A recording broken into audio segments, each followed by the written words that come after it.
जी भाई, lecture 7 start करते हैं।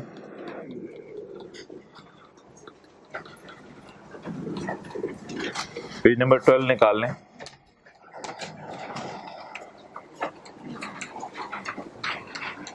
पेज नंबर 12 पे, पेज नंबर 11 पे बल्कि हम पढ़ रहे थे अपोर्शनमेंट ऑफ डिडक्शंस, यानी खर्चों को तकसीम करना। खर्चों को तकसीम करना, तो उसमें हमने पढ़ा था 3 बेसिक रीजंस हैं जिनकी वजह से हमें खर्चों को अपोर्शन करना पड़ सकता है। वो बेसिक रीजंस क्या हैं?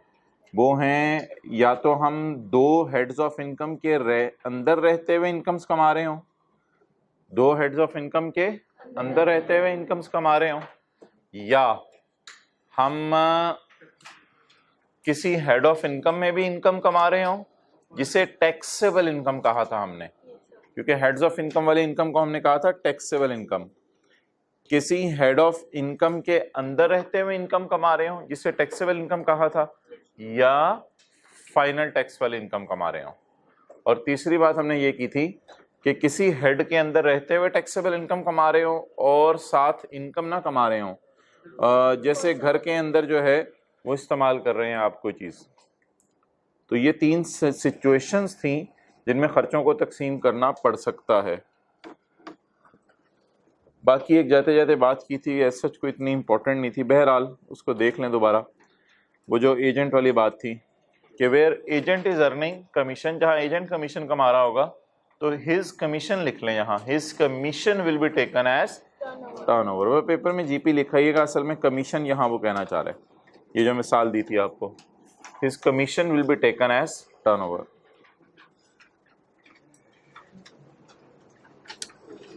ओके, आगे जी, fair market value. The fair market value of any property, rent की भी फेयर वैल्यू होती है। 2-3 जगह लोग कमरा देख के डिसाइड करते हैं कौन सा कमरा किराए पे लेना है। The fair market value of any asset, service की भी फेयर वैल्यू होती है, मुख्तलिफ कॉलेजेस की मुख्तलिफ fees. Fair market value of any benefit और परक्विजिट, बेनिफिट परक्विजिट सेम चीज है। At a particular time shall be the price which will ordinarily be received, which will ordinarily be received। अच्छा, अब कुछ बच्चे फिर अब मैसेज करेंगे ग्रुप में कि जी परक्विजिट का मतलब बता दें। मोहतरम, सैलरी के चैप्टर के अंदर हमारे 2 दिन लगने हैं समझने के लिए कि परक्विजिट का मतलब क्या है, तो इसलिए मैंने इसको भी एक्सप्लेन नहीं किया ज़्यादा। Okay, shall be the price which will आपको जितनी सिलेबस के एतबार से चीज़ की डेप्थ में जाना है वो मैं खुद कराया करूँगा।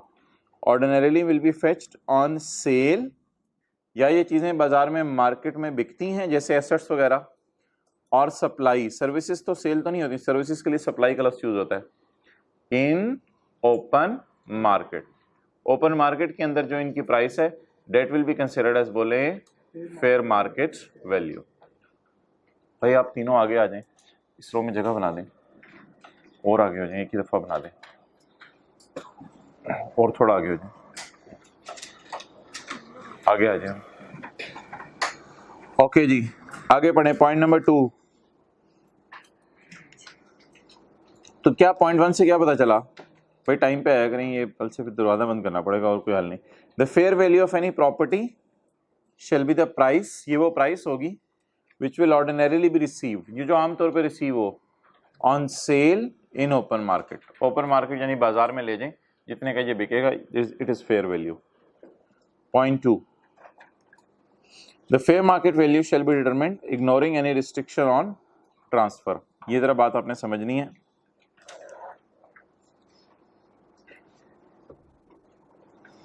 ये है प्लॉट्स, ये है प्लॉट नंबर 67, ये है प्लॉट नंबर 68। अब ये जो प्लॉट्स हैं, इन प्लॉट्स के ऊपर कोई रिस्ट्रिक्शन लगी हुई है। मिसाल के तौर पे मैं कहता हूँ जी, प्लॉट जो आपका है 67, उस पे एक रिस्ट्रिक्शन लगी हुई है, 68 पे कोई रिस्ट्रिक्शन नहीं है। 68 फ्री है बिल्कुल, लेकिन 67 कौन सा वाला है?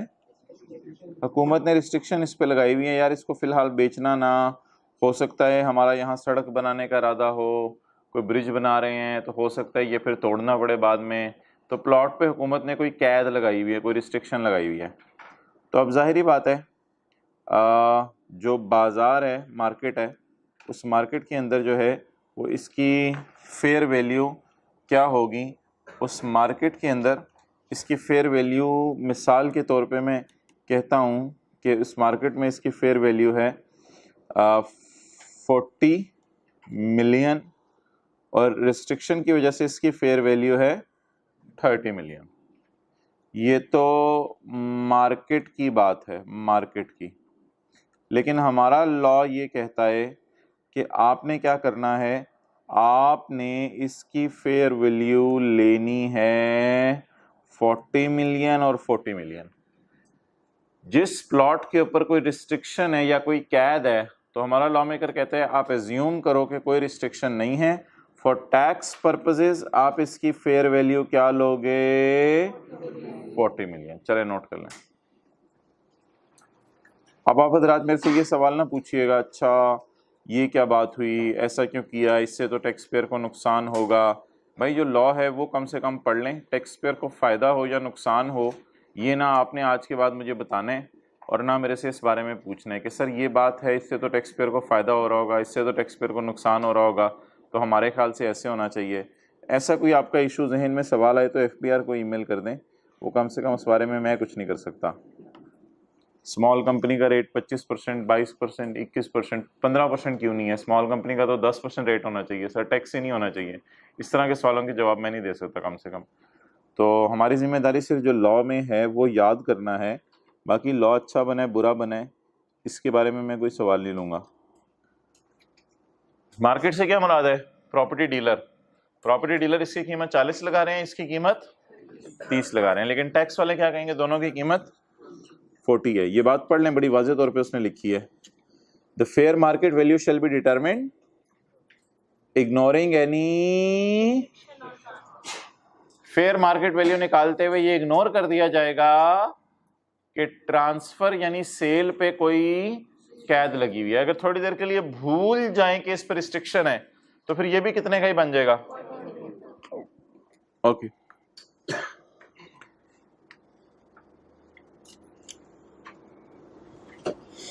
अच्छा, ये दूसरा बुलेट,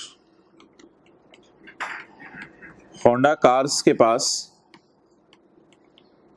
एक मशीन है जिससे वो गाड़ियां बनाते हैं। अब ऑब्वियसली उस मशीन की बाजार में फेयर वैल्यू नहीं मिलेगी, इस वजह से नहीं मिलेगी कि वो मशीन कोई भी नहीं खरीदेगा।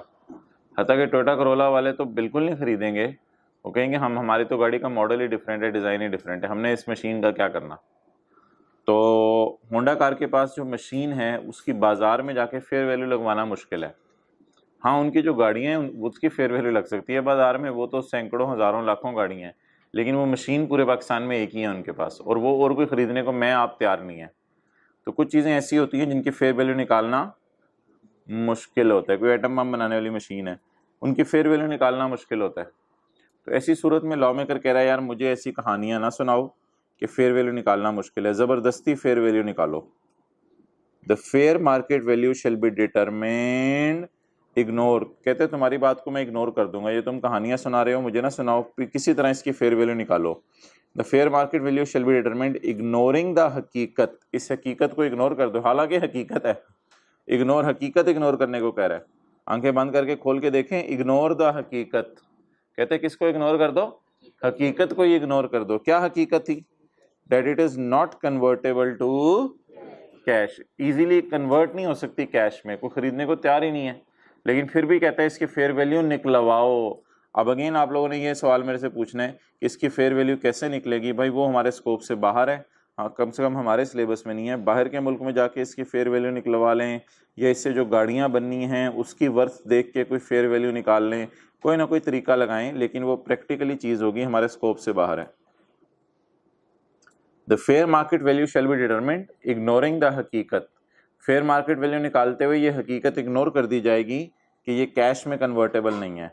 उर्दू में अगर आपने आगे लिखना है तो लिख लें कि फिर ज़बरदस्ती कैश में कन्वर्ट करना पड़ेगा। ये उन लोगों के लिए लिखवा रहा हूँ जो बार बार सवाल पूछते हैं कि ये ज़रा दोबारा बता दें, उन लोगों के लिए उर्दू में लिखवा रहा हूँ। फिर भी ज़बरदस्ती कैश में हमें वैल्यू निकालनी पड़ेगी, और ये बात हम इग्नोर कर देंगे कि इसकी वैल्यू नहीं निकल सकती।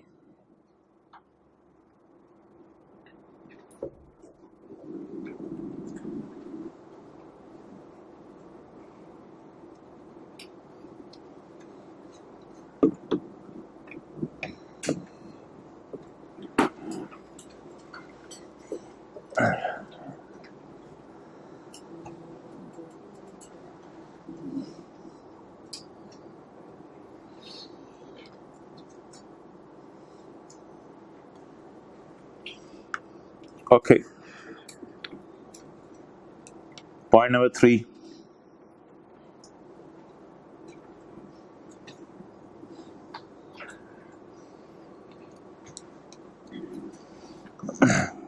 ये भी एक कोई ताज़ा सवाल आया है, किसी ने पूछा है कि ये देखें माइनर चाइल्ड वाला पड़ा था, किधर है माइनर चाइल्ड, ये माइनर चाइल्ड।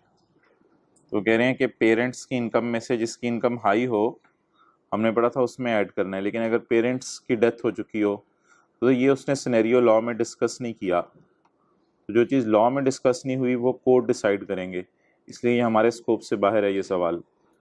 तो वैसे भी लॉ की प्रोविजन पे मैं आपको अक्सर कह चुका हूँ, इसी प्रोविजन पे आपने 60 मिनट भी लगाने हैं तो 60 मिनट लगा लें, लेकिन जितना हमारे सिलेबस में हम सिर्फ उतना ही पढ़ेंगे।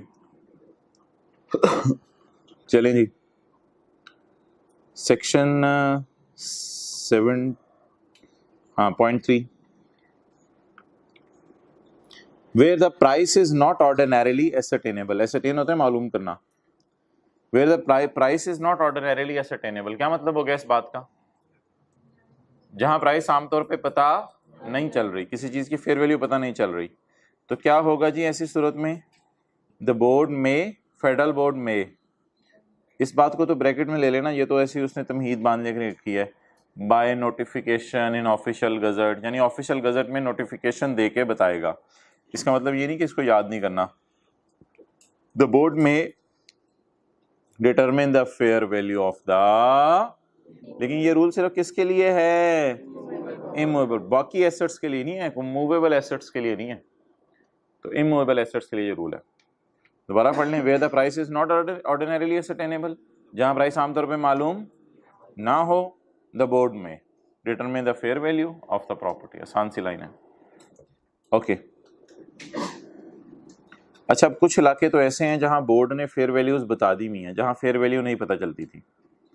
अब अगर आप ऐसे इलाके में ज़मीन खरीद लें जहां पे बोर्ड ने भी फेयर वैल्यू नहीं बताई हुई, तो फिर ऐसी सूरत में क्या करेंगे? तो ऐसी सूरत में आसान सी चीज़ है, ऐसी सूरत में आप ऐसी जगह चले जाएं जहां ज़मीनें आपके नाम लगती हैं।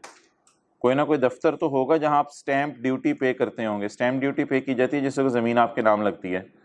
तो भाई ये बता दिया मोहतरम, इधर देखा करो, बता दिया करो, पीछे छुप रहा है।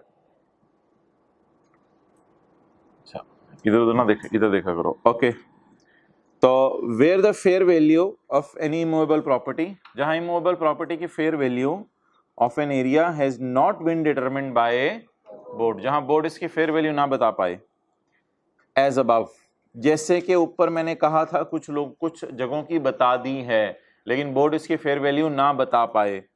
The fair market value of such immovable property shall be assumed to be the value fixed by district officer revenue। ये भी एक दफ्तर होता है, डिस्ट्रिक्ट ऑफिसर। अक्सर आपने शायद दाएं में कभी बोर्ड पढ़ा हो, डिस्ट्रिक्ट ऑफिसर हैं ये।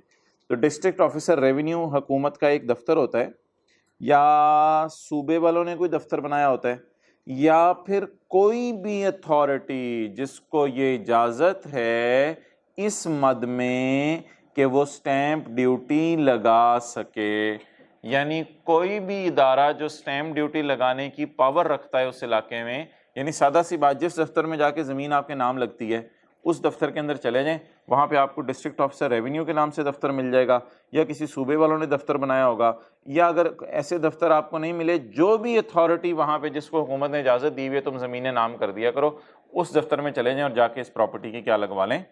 वैल्यू लगवा लें। लेकिन एक बात याद रखिएगा, ये रूल भी सिर्फ किसके साथ खास है? इमूवेबल प्रॉपर्टी के साथ, दूसरी प्रॉपर्टीज के लिए नहीं है, ये भी इमूवेबल प्रॉपर्टी के साथ खास है।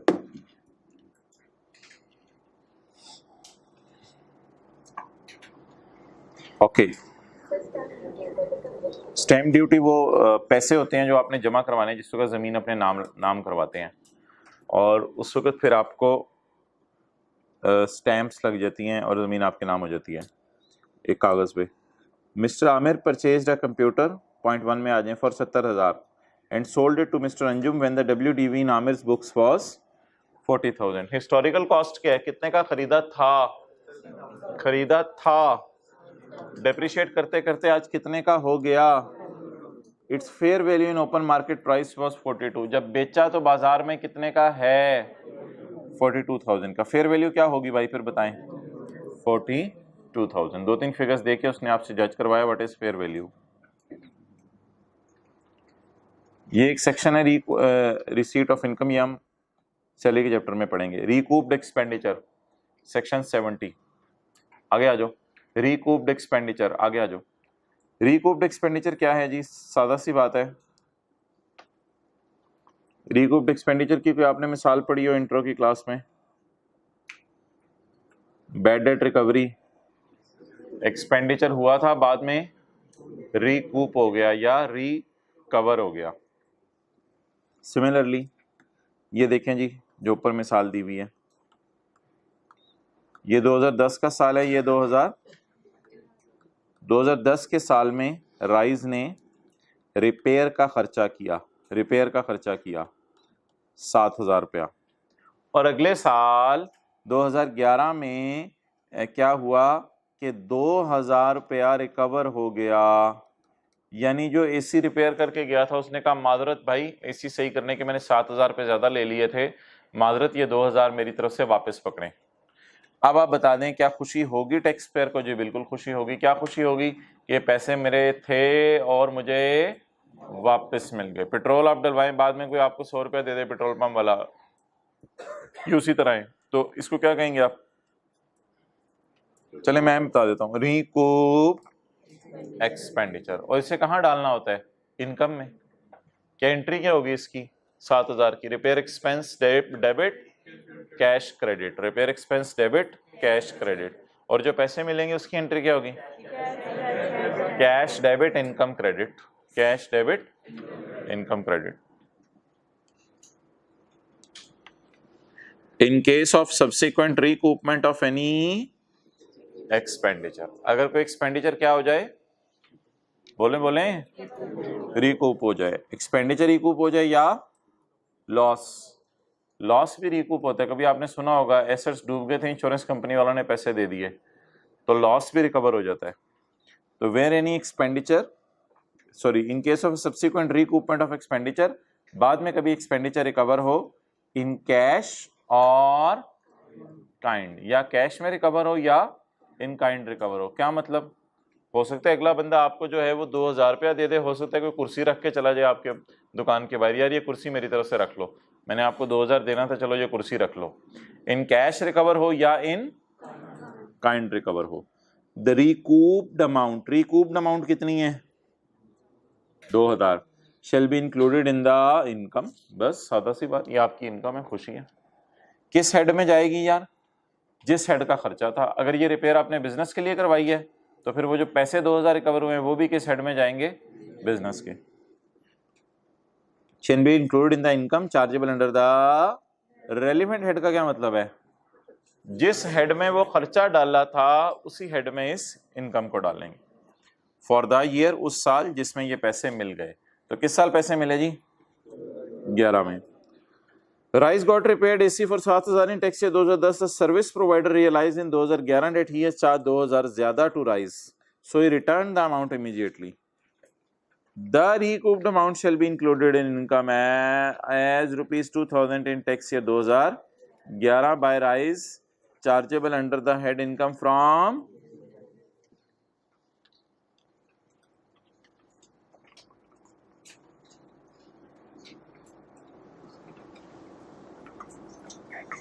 एट, एस को ऐड कर दें ज्यादा अच्छा रहेगा।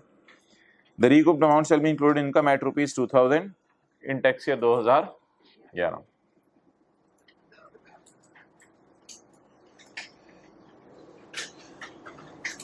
अगली एग्जांपल काटते रहने दें।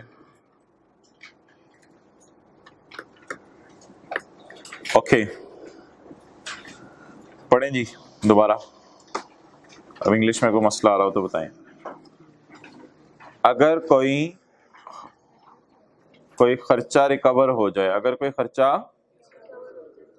The recouped amount shall be included in income. बस जो खर्चा रिकवर हुआ है वो कहाँ चला जाएगा? इनकम में चला जाएगा।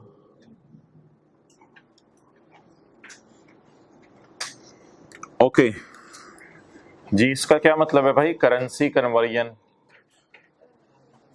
तो असूली तौर पे तो हर अमाउंट इस लॉ में पाक रुपीस में होनी चाहिए, लेकिन अगर कोई अमाउंट पाक रुपीस से हटके है तो उसे किस में कन्वर्ट किया जाएगा?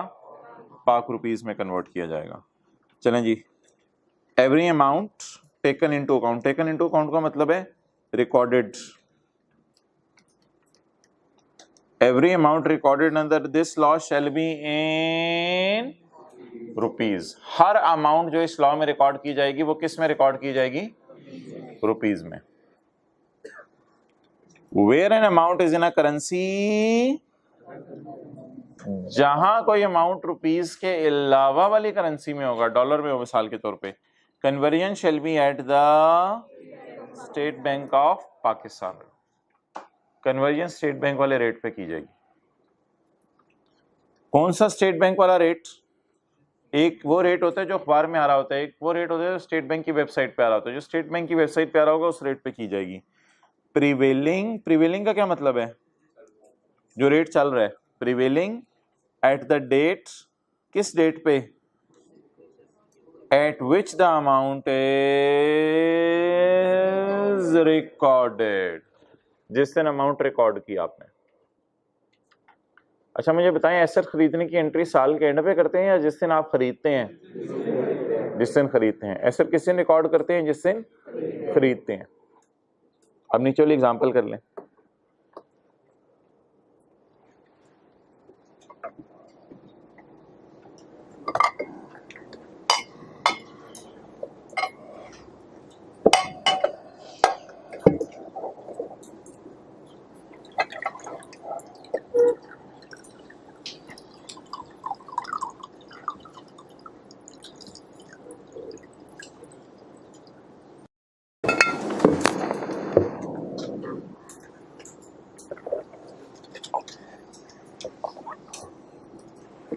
जी clear.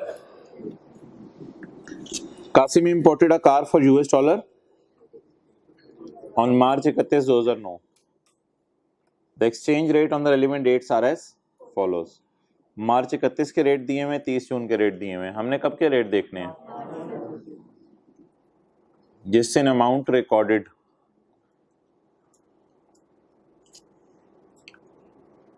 Prevailing at the date at which the amount is recorded. बताएं अमाउंट रिकॉर्ड किस दिन होनी चाहिए? जिस दिन खरीदा या आप साल के एंड का वेट करें? जिस दिन खरीदा। ओके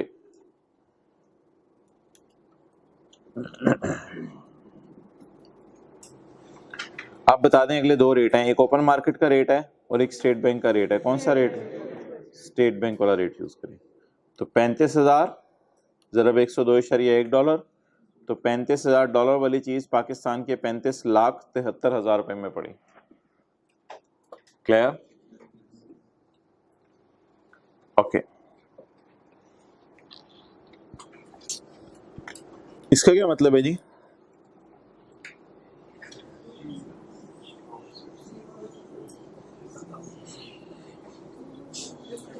आमदन के जराए क्या हो गए? बंद हो गए, खत्म हो गए। आमदन के जराए बंद हो गए। अच्छा जी,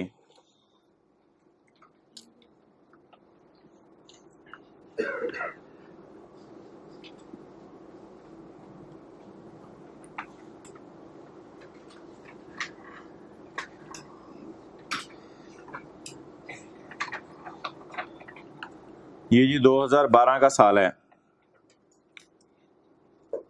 एक दुकान है जो 2012 में यहां जाके बंद हो गई, यानी बिजनेस क्लोज हो गया,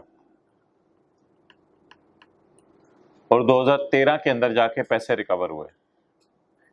is it possible? Yes it is possible. क्यों? 2012 के अंदर आपने यहां जाके दोस्तों के साथ इस दुकान पे मछली खाई थी, फिर आप इस दिन खाने गए तो पता चला दुकान बंद हो चुकी है। तो आपको ख्याल आया यार जो इस दिन मैंने मछली खाई थी उसके पैसे मैंने नहीं दिए थे। आपको इस दिन फरिश्ते ख्वाब में आए और आपकी ठुकाई लगाई, तो आपने इस दिन जाके पैसे दे दिए, तो दुकानदार को क्या रिकवर हो गया? बोलें, कैश रिकवर हो गया। दुकानदार को क्या रिकवर हो गया? कैश रिकवर हो गया। तो बताएं किस सोर्स से कैश रिकवर हुआ? जो सोर्स चल रही थी या जो सोर्स बंद हो चुकी है? अब ये जो कैश रिकवर हुआ इसका सलूक क्या करेंगे? इसको डाल देंगे इनकम में, इसको डाल देंगे इनकम में। तो अब आपके जहनों में सवाल आ सकता है कि भाई कारोबार तो बंद हो गया था, फिर क्यों इनकम में डालेंगे? लॉ मेकर कहते हैं एज्यूम कर लो कारोबार चल रहा है। तो हालांकि कारोबार बंद हो चुके हैं लेकिन कहते हैं एज्यूम करो कारोबार चल रहा है, इस पैसे पे तुम्हें क्या देना पड़ेगा? टैक्स देना पड़ेगा। नोट कर लें, फिर आगे चलते हैं।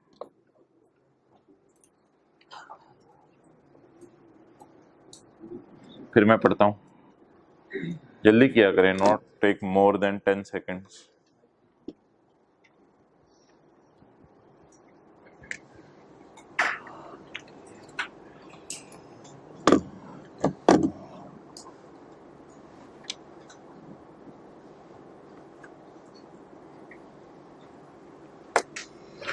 ओके चलें जी। If a taxable source of income ceases, ये जो कारोबार होते हैं लोगों के, एग्रीकल्चरल इनकम की बात नहीं कर रहा, ये कारोबार जो लोगों के होते हैं ये टैक्सेबल होते हैं या माफ होते हैं? जितने कारोबार पाकिस्तान में हो रहे हैं टैक्सेबल होते हैं। हाँ, कोई इक्का दुक्का कारोबार माफ भी होते हैं, जैसे कोई एग्रीकल्चर का काम कर रहा है। If a taxable source of income ceases, कौन सी सोर्स ऑफ इनकम बंद हो गई? यानी दुकान बंद हो गई। सीजेस का मतलब लिख लें, दुकान बंद। दो कान बंद नहीं हो गए, मोटरवे भी नहीं जा रहे, कान बंद हो रहे हैं मेरे। If a taxable source of income ceases, अगर एक टैक्सेबल सोर्स ऑफ इनकम क्या हो जाए? बंद हो जाए, सीजेस टू एग्जिस्ट, दुकान बंद हो जाए,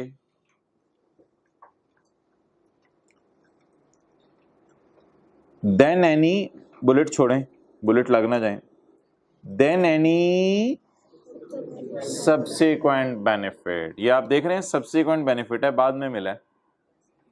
then any subsequent derived from it shall be, इस सादा तरीका, इन सादा वे, बस जिस साल पैसे आए उस साल इनकम में डाल दें। Assuming that source is not बंद at the time income was कमा, assume कर लो जिस वक्त इनकम कमाई है उस वक्त दुकान बंद नहीं थी, जिस वक्त इनकम कमाई है उस वक्त दुकान बंद नहीं थी। Source has not ceased, source बंद नहीं हुई थी जब इनकम आपको मिली।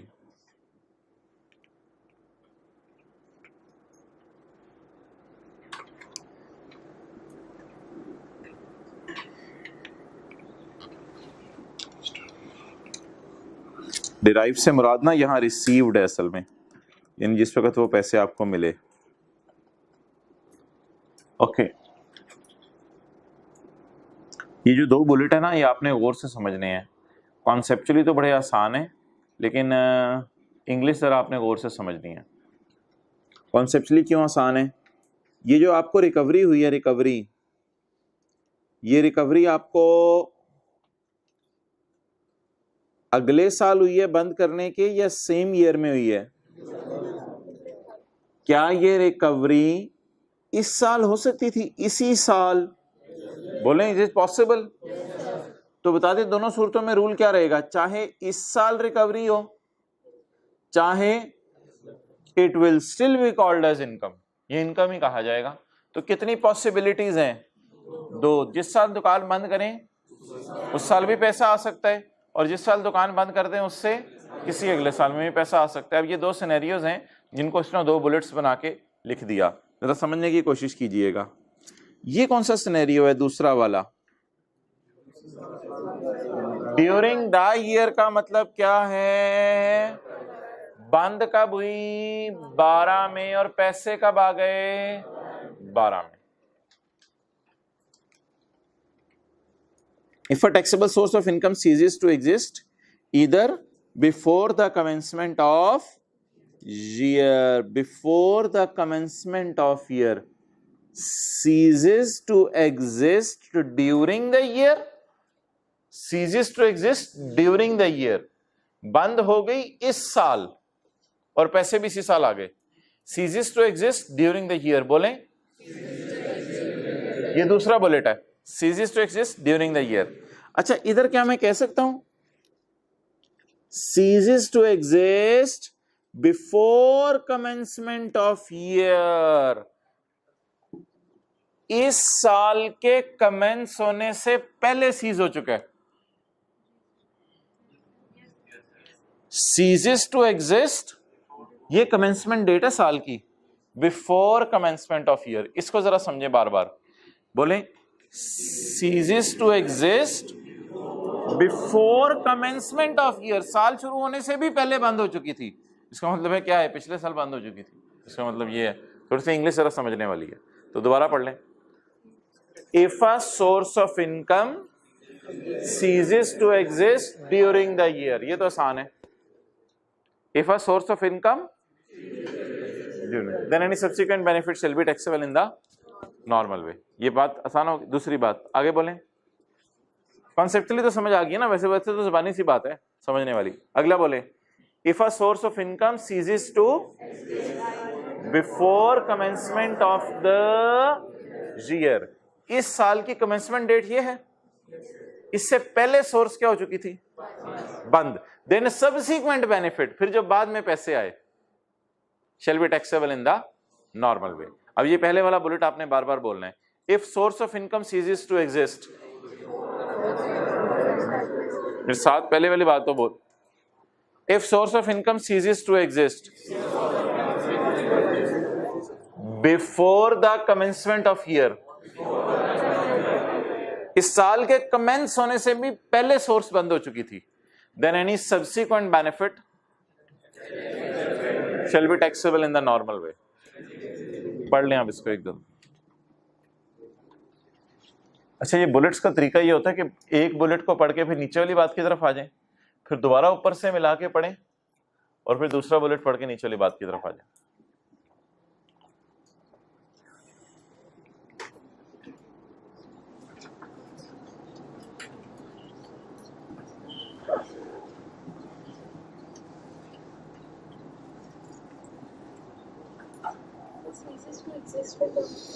सीरीज टू एक्सिस्ट का उर्दू में क्या मतलब लिखवाया, जरा जल्दी बताएं. दुकान बंद हो गई, साथ साथ मतलब लिखा करें. और ये जो ऑनलाइन वाले हैं ये भी साथ साथ उर्दू में चीज़ें लिखा करें. ये सवाल इंटरटेन नहीं किए, कभी भी ग्रुप में किए जाएंगे. ये क्लास में पढ़ाया था, इस बात को ज़रा दोबारा बता दें. ये सवाल इंटरटेन नहीं किया जाएगा. ओके, जो साथ साथ उर्दू में मतलब लिखवाए जा रहे होते हैं पुराने तजर्बे की बेस पे, कोई 10-12 साल तो मुझे भी हो ही गए हैं पढ़ाते हुए. तो जो बच्चे सवाल पूछते हैं वो उर्दू में बात लिखवा दी जाती है, लेकिन आप लोग उर्दू में लिखते हुए इसलिए शर्म आती है, पता नहीं कि मादरी ज़बान है क्यों नहीं लिख रहे. Okay, if a taxable source of income, अगर एक taxable source of income ceases to exist, दुकान बंद हो जाए, either during the year, either during the year और either before the commencement of year, इस साल से भी कमेंस होने से पहले बंद होगी, then any subsequent benefit derived from it shall be taxable. इस पे टैक्स देना पड़ेगा इन द नॉर्मल वे.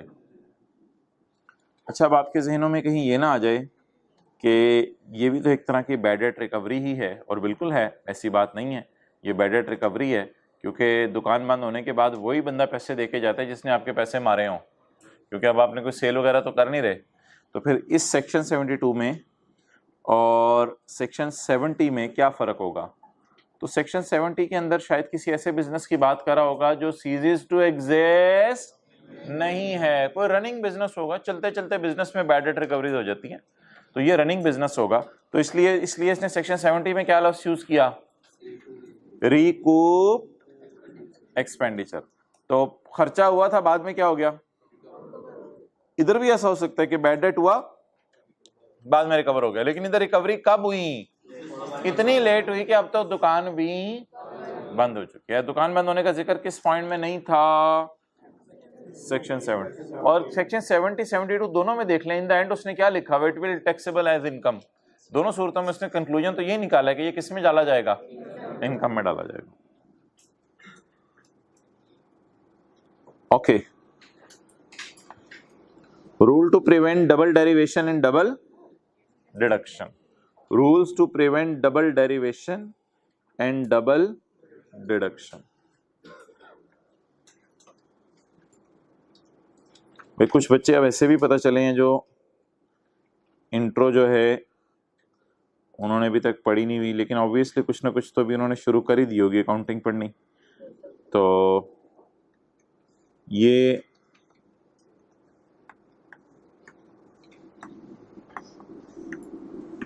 तो अकाउंटिंग एंट्री से ही समझ आएगी बात ये वाली। कल से इंशाल्लाह हम कैपिटल गेन का चैप्टर शुरू करेंगे, उसमें अकाउंटिंग एंट्रीज नहीं होंगी। बहरहाल ये एक कॉन्सेप्ट है, ये अकाउंटिंग एंट्री से ही समझ आएगा।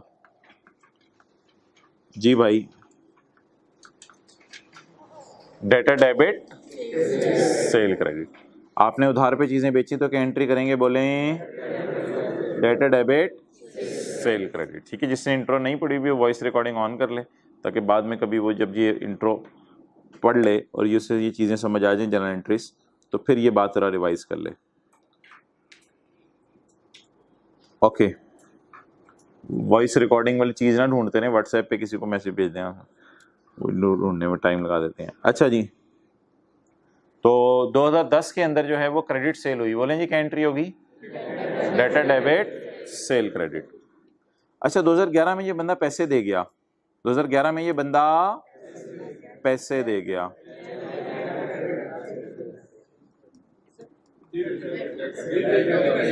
कैश डेबिट सेल क्रेडिट नहीं होगा। डबल डेरिवेशन की इजाजत नहीं है डबल कमाने की।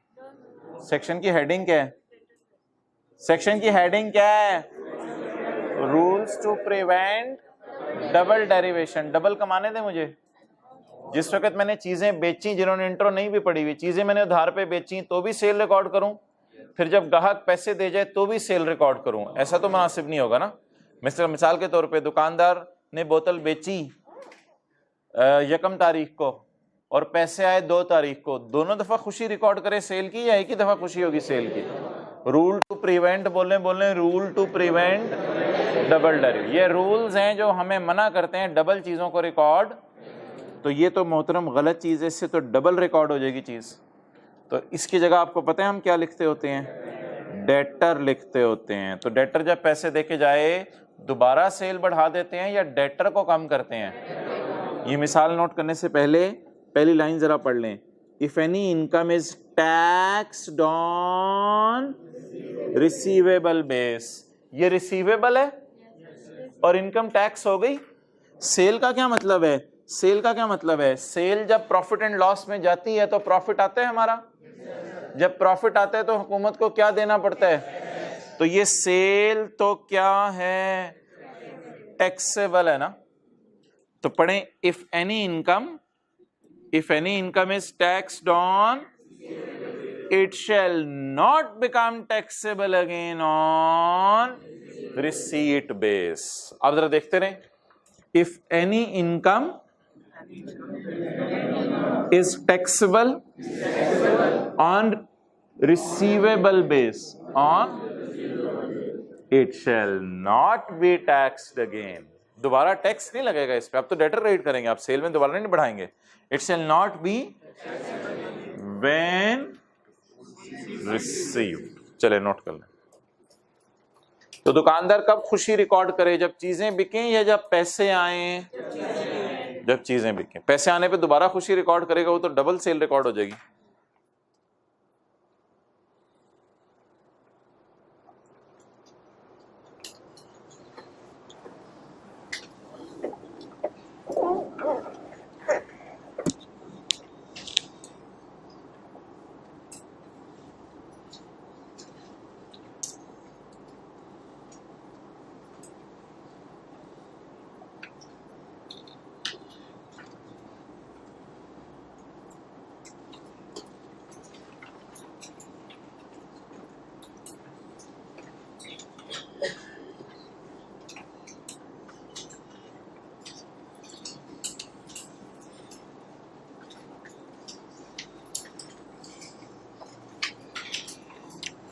Okay.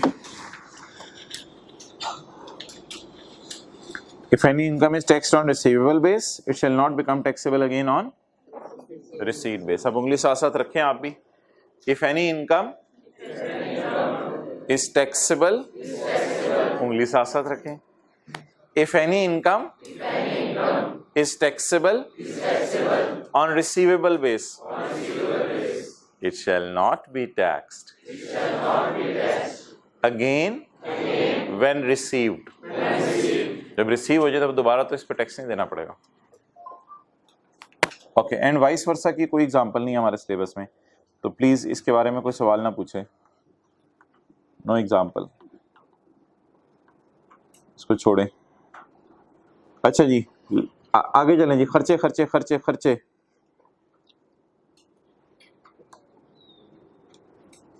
खर्चों की भी इसी तरह मिसाल बताएं.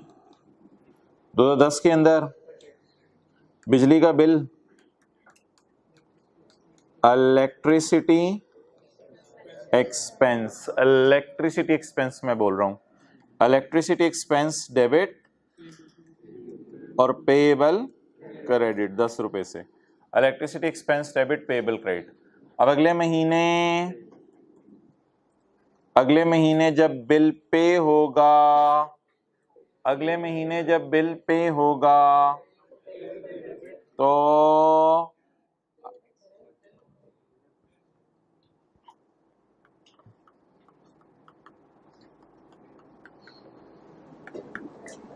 ये एंट्री कर दें, electricity expense debit cash credit, यानी पे होने पे दोबारा खर्चा रिकॉर्ड कर दें तो खर्चा डबल रिकॉर्ड हो जाएगा. उसकी जगह किससे ख़त्म करें? जिस पेबल को आपने क्रिएट किया हुआ उसे ख़त्म कर दें. Payable debit cash credit. जल्दी भी क्विक.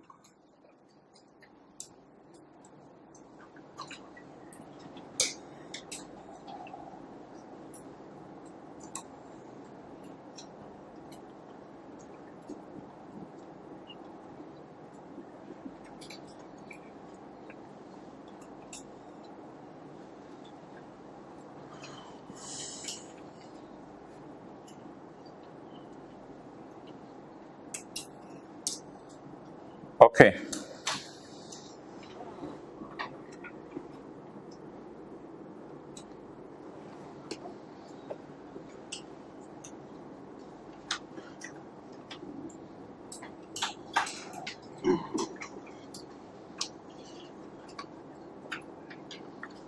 खर्चे आपकी क्या अंडरस्टैंडिंग है? खर्चे ऐड होते हैं प्रॉफिट्स निकालते हुए या डिडक्ट होते हैं? बोले बोले सोचें, खर्चे ऐड होते हैं या डिडक्ट होते हैं? डिडक्ट होते हैं. अच्छा, अब देखिएगा, इफ एनी एक्सपेंडिचर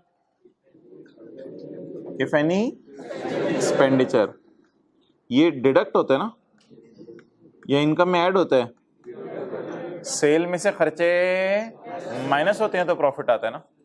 तो if any expenditure is deductible on payable basis, it will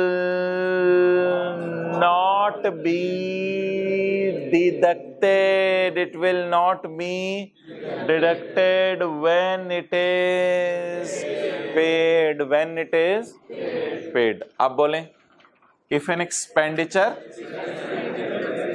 is deductible. खर्चे तो सेल में से माइनस होते हैं ना, इसलिए वो कह रहे हैं if an expenditure is on payable base, it shall not be deducted. ये डिडक्ट दोबारा खर्चे के नाम से डिडक्ट नहीं होगा. It shall not be deducted when it is paid. वो तो डबल डिडक्शन हो जाएगी, डबल माइनस हो जाएगा. डबल माइनस होना मना है.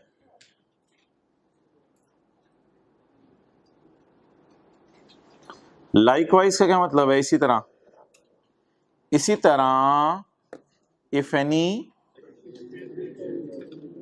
any expenditure is deductible on,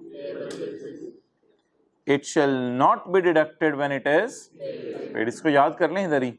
if any expenditure is deductible on it shall not be deducted against when it is paid. बस वाइस वर्सा को छोड़ो. ओके. एक समंदर था इधर, हमने छुपा दिया था उसको, उसकी ज़ियारत करें.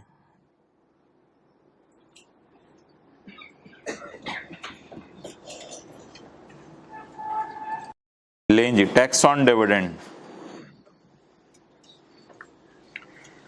जी भाई,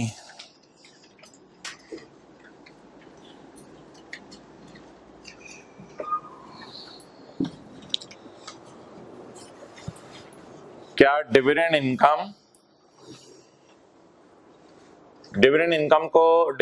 और उसमें फर्क क्या है कैपिटल गेन में? चलें, वो पता नहीं कहाँ बनाया होता, छोड़ें.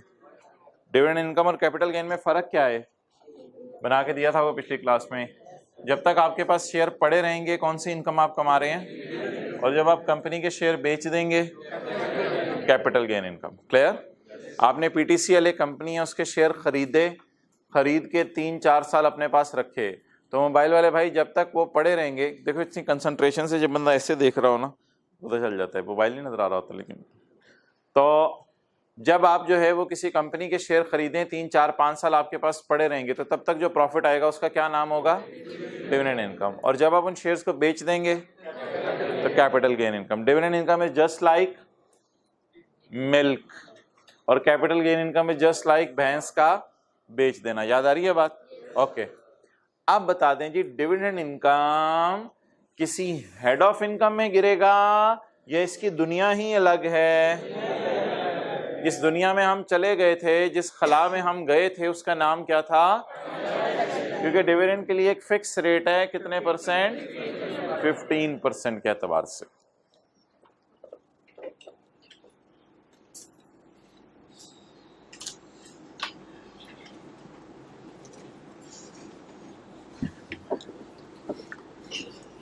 A tax shall be imposed at the, वो रेट तो प्रेस्क्राइब हो चुका है. प्रेस्क्राइब का क्या मतलब है? बताया जाएगा, लॉ मेकर उसको खुद बताएगा. कहते हैं वो रेट मैं प्रेस्क्राइब करूंगा, मैं बताऊंगा. ठीक है. तो a tax shall be imposed at the rate of, at prescribed rate. तो प्रेस्क्राइब रेट कितने परसेंट है जी? 15%. A tax shall be imposed at 15% on every person who receives a dividend from a company. तो sir Asif अगर receive करें dividend PTCL से, तो फिर सर आसिफ के लिए ये इनकम कौन सी इनकम होगी? Dividend income.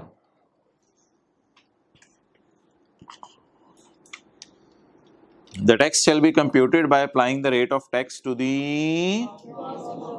gross amount of dividend. का क्या मतलब है? मिसाल के तौर पे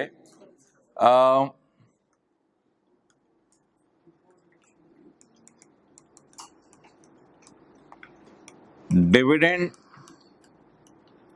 अनाउंस किया पीटीसीएल ने सरासिफ के लिए 1 लाख रुपए. सरासिफ ने क्रीम गाड़ी कराई और डिविडेंड लेने गए, क्रीम कार पे डिविडेंड लेने गए, तो टैक्सी वाले ने जो किराया लिया वो किराया लिया 2000 रुपये. टैक्सी वाले ने किराया लिया 2000 रुपये. अब आप मुझे बता दें, अगर ये मेरा क्वेश्चन है और इसकी रिक्वायरमेंट हो कि डिविडेंड का टैक्स निकालो, तो बताएं जी टैक्स डिविडेंड पे कैसे निकलेगा? 1 लाख जरा 15%. मैंने 1 लाख में से 2000 का खर्चा क्यों नहीं माइनस किया?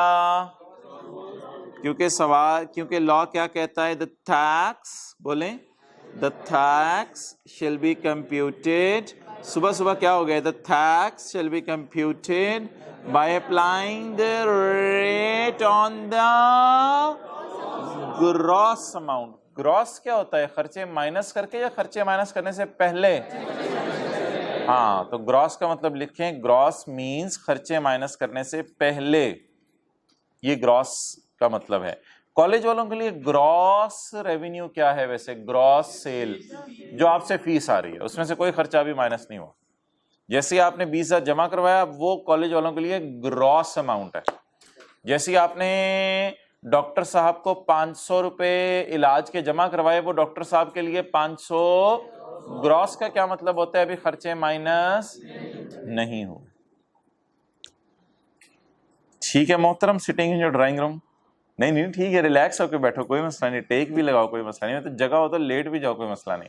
ये 2-3 अगर कोई छुट्टी कर ले तो कोई मसला नहीं। वैसे भी आखिरी रोज लेटने के लिए बनाई है। ओके, खाली पड़ी है।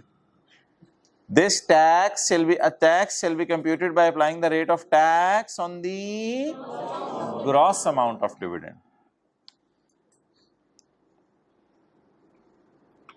अच्छा, इज इट पॉसिबल क्या कि हुकूमत, पाकिस्तान में 1000 कंपनीज है, 1000 में से 2-3 कंपनीज को ये कह दे कि तुम अगर डिविडेंड दोगे तो इस पर टैक्स नहीं है? हाँ, इट इज़ पॉसिबल।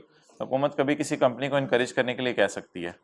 आमतौर पे तो हमने पढ़ा था एग्रीकल्चर इनकम माफ़ है, लेकिन आहिस्ता आहिस्ता हमारा स्कोप ब्रॉड होता जा रहा है, कुछ और इनकम्स भी माफ़ हो सकती हैं। तो अगर हुकूमत किसी कंपनी को कह दे कि तुम नई नई बनी हो, तुम अगर लाख रुपया दो तो तुम लाख ही दे देना, तुम टैक्स मत लेना उससे। अच्छा, इसमें एक और बात सुन लें, पहले वो नीचे वाली में बात पढ़ लूँ। Every company paying a dividend shall deduct tax on the, इसका क्या मतलब है? Shall deduct tax on the gross amount of dividend. तो ये पीटीसीएल का दफ्तर है,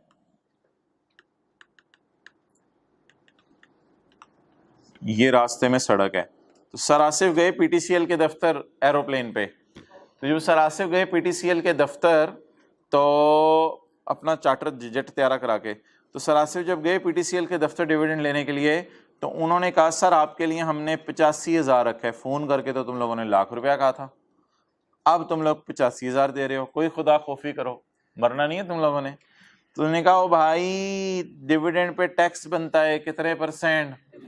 15%। अब लेने कितने गए? लाख। कट कटा के कितना मिला? 15,000 रुपया मिला। कट कटा के कितना मिला? और वैसे भी आपने ये टर्मिनोलॉजी कई दफ़ा सुनी होगी, किसी दोस्त से, वाले साहब ने किसी से पैसे लेने होते हैं, अब वो उधार दिया होता है, या कोई और पैसे दुकान किसी से आपसे लेने होते हैं, आप उससे लेने जाते हैं 10,000 रुपया, वो कहता है यार 1,000 रुपया मैंने काट लिया फलां चीज़ का, 1,000 रुपया मैंने फलां चीज़ का काट लिया। कभी इस तरह लोग कह देते हैं, समझ आ रही है बात की? डिडक्ट कई दफ़ा आपने लफ्ज़ सुना होगा। तो एवरी कंपनी कौन कौन कौन? पीटीसीएल। अब ये छोटी छोटी बातें नहीं लिखते, फिर बाद में सवाल आते हैं, फिर सवाल पूछते हैं। ये कंपनी, पर्सन, एवरी कंपनी यानी PTCL paying a shall deduct tax, shall deduct, बोले deduct tax on the gross amount of. तो पीटीसीएल क्या करेगी जी? ग्रॉस अमाउंट ऑफ डिविडेंड पे क्या काटेंगे? टैक्स काटेंगे।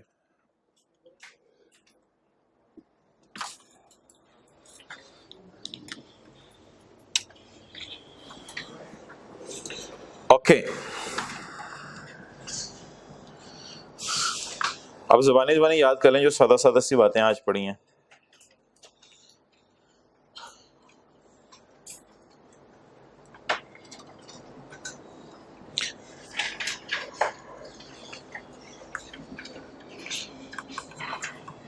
अच्छा, यहाँ आंसर में थोड़ा सा एक और भी लिख लें।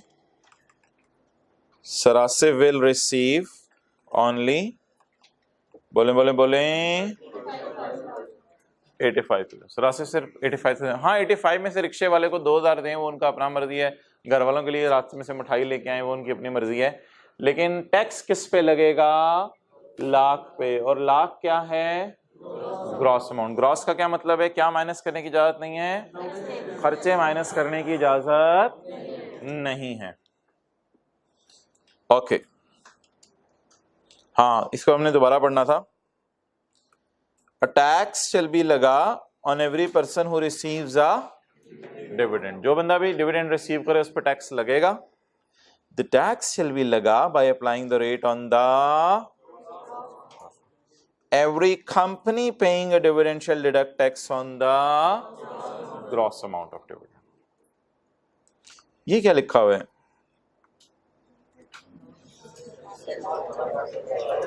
This section shall not apply to a dividend that is exempt from tax.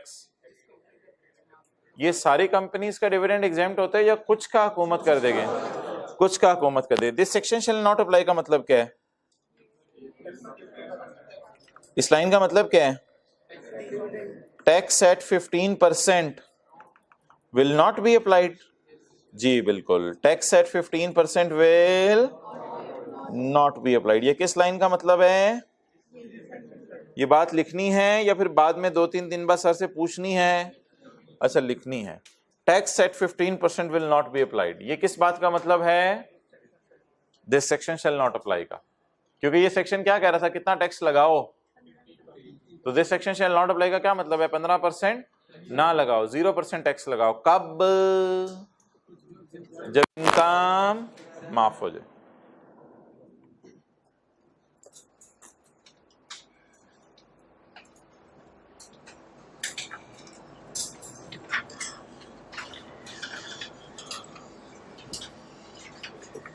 अच्छा, इसमें से कुछ रह गया तो देख लो।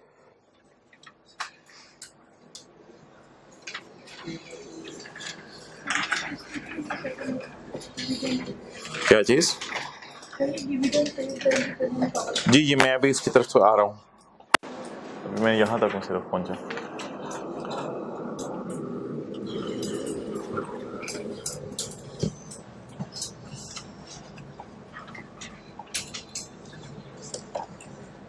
ओके,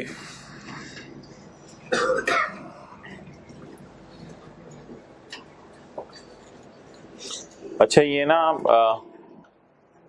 डिविडेंड का रेट भी आपको पेपर में दिया होगा 15%। मोबाइल वाले भाई, डिविडेंड का रेट भी ना आपको पेपर में दिया होगा।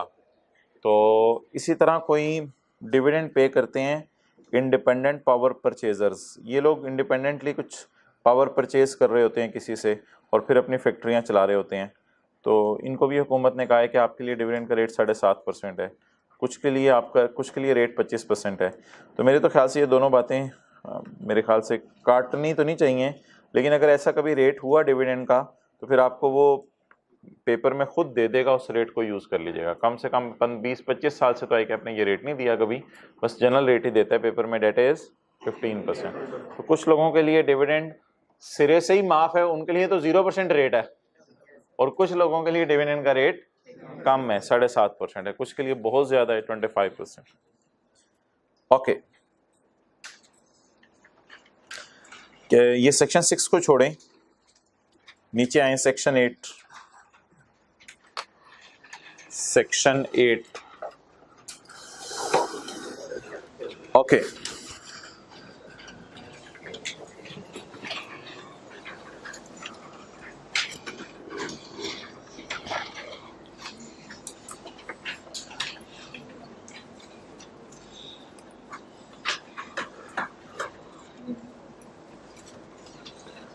अच्छा जी, फर्ज करें कि एक बंदा सिर्फ डिविडेंड इनकम कमा रहा है।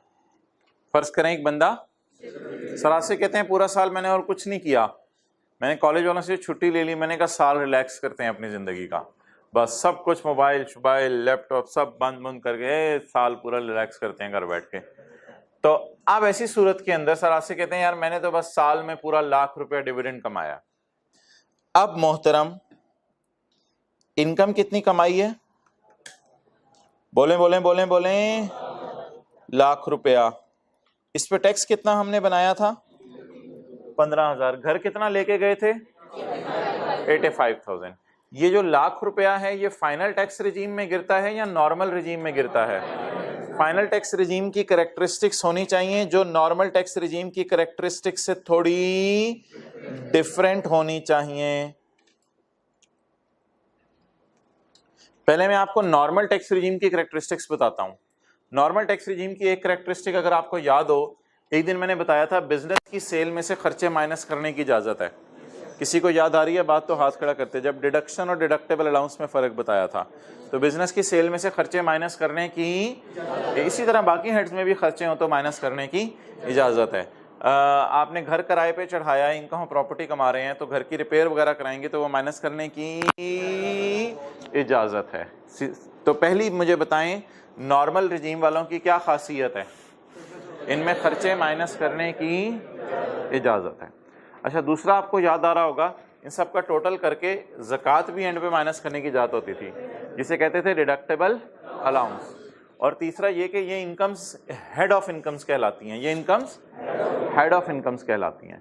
और चौथी बात शायद आपको याद आ रही हो, इनका जो टैक्स निकलता था उसमें एक बात आपसे की थी, जो एंड पे टैक्स निकल आता था उस पे टैक्स डिस्काउंट भी मिलेगा। टैक्स डिस्काउंट का किसी को नाम याद हो?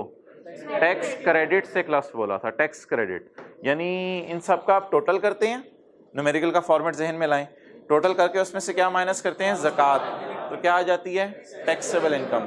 टैक्सेबल इनकम पे रेट लगा के टैक्स कैलकुलेट करते हैं। फिर टैक्स में कभी हुकूमत छूट भी दे सकती है, वो एक चैप्टर है 6 जिसमें हम पढ़ेंगे टैक्स माफ होता है। ये सारी कैरेक्टरिस्टिक्स किन इनकम्स की हैं? जिन पे टेबल 1 और 2 लगना है, ये उनकी हैं। इनमें खर्चे भी माइनस करने की इजाज़त है, इनमें ज़कात भी माइनस करने की इजाज़त है, इनके अंदर जो है वो टैक्स भी माफ़ हो सकता है, ये किसी हेड ऑफ इनकम में गिरती हैं। और यही सारी 4-5 चीज़ें इधर नहीं हैं। डिविडेंड पे टैक्स लगेगा ग्रॉस अमाउंट पे, खर्चे माइनस करने की इजाज़त। डिविडेंड इनकम सिर्फ सरासे कमा रहे हैं, ज़कात भी माइनस। हाँ, सरासे को इधर की इनकम कमा रहे हैं तो ज़कात माइनस कर लें, डिविडेंड इनकम में से ज़कात माइनस नहीं कर सकते। इसी तरह डिविडेंड इनकम किसी हेड ऑफ इनकम में नहीं गिरेगा। डिविडेंड इनकम किसी हेड में गिर गया तो फिर तो टेबल 1-2 वाले रेट लग जाएंगे, वो तो पता नहीं कौन से रेट है, हम तो कितना रेट लगाना चाहते हैं। और डिविडेंड पे जो ₹1,00,000 पे 15,000 टैक्स है, उस 15,000 पे कोई डिस्काउंट नहीं मिलेगा। 15,000 की बजाय सरासर कहीं मैं 14,000 हुकूमत को जमा कराऊं, बिल्कुल नहीं, आपको 15,000 पूरा जमा कराना पड़ेगा। लाख पे कितना टैक्स बना था?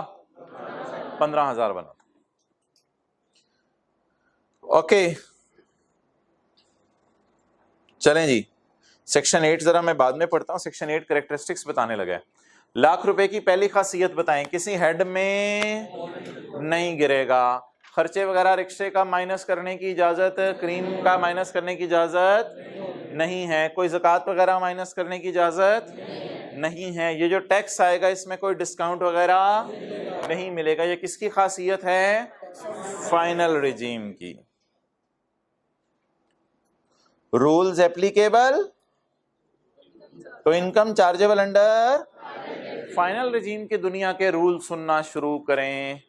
The tax imposed under section 5 dividend वाला है, 6 तो कल पढ़ेंगे ना। सेक्शन 5 डिविडेंड वाला है। The tax imposed under section 5 shall be हतमी फाइनल टैक्स। 15,000 पे ₹1 छूट नहीं होगी, बस हतमी फाइनल रेट है ये, जिसे बाटा रेट नहीं कहते। ₹1,00,000 15%, बात खत्म, कोई डिस्काउंट नहीं, कोई ज़कात माइनस नहीं, कोई कुछ नहीं। दिस इनकम किधर है? लाख है या 15,000 है? Lakh. This income, this lakh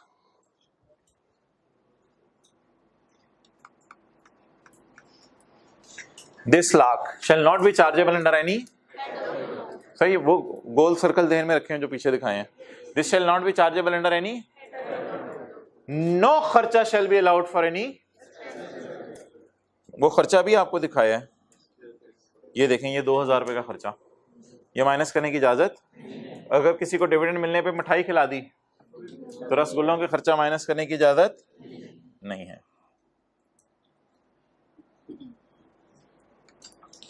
लेकिन आपको बिजनेस में एक दफा दिखाया था, सेल में से खर्चे बिजनेस के माइनस किए थे, क्योंकि वो तो नॉर्मल रिजीम वाली दुनिया थी। द इनकम कितनी है यार? अभी 15,000 की तरफ नहीं आया, अभी लाख के बारे में। ये the income shall not be reduced by any zakat, income में से ज़कात माइनस करने की इजाजत। यार ये बात आपको समझ नहीं आएगी क्योंकि हमने लॉसेस का चैप्टर नहीं पढ़ा हुआ। The income shall not be reduced bye set of any loss. Set of का मतलब होता है माइनस करना, इसमें से कोई लॉस माइनस नहीं हो सकेगा। असल में कई दफ़ा इधर उधर के बंदे को किसी और हेड के लॉसेज आते हैं तो वो हम लॉसेस के चैप्टर में पढ़ेंगे, माइनस हो सकते हैं। तो कहते हैं इस लाख में से कोई लॉस भी माइनस, तो फिलहाल इसको आप ना ऐसे निशान लगा लिया करें, आने वाले दिनों में क्लियर हो जाएगा कोई इस तरह का, ताकि आप सवाल ना पूछें इस बारे में मेरे से कोई। तो कोई लॉस इसमें से माइनस करने की याद नहीं, फिलहाल मेरे ख्याल से इंग्लिश याद हो जाएगी आपको, इतना टफ टाइम नहीं देगी इंग्लिश। कोई लॉस इसमें से माइनस नहीं हो सकता। आपको पता है कितना लाख रुपया ढीट है, खर्चे माइनस ना करो मेरे से, जाओ ज़कात नहीं मैं नहीं माइनस करूंगा, कोई नहीं मैं ढीट है, ढीट बना हुआ है किसी हेड में, मैं हेड में नहीं जाऊंगा, मैं ना किसी हेड में जाऊंगा, ना कोई खर्चे माइनस होंगे, ना ज़कात माइनस होगी, ना। अच्छा जी, पॉइंट डी। अब जाहिर बात है ये इसी से पैदा हुआ है, तो ये भी इसी की औलाद है। द टैक्स द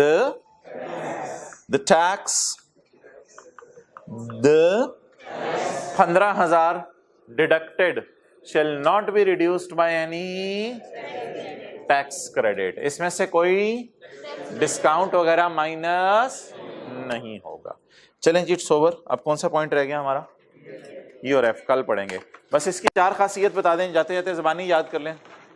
किसी हेड में नहीं जाएगा, खर्चे माइनस नहीं होंगे, ज़कात माइनस नहीं होगी और लॉस माइनस, और इसमें से डिस्काउंट माइनस नहीं होगा। ओवर।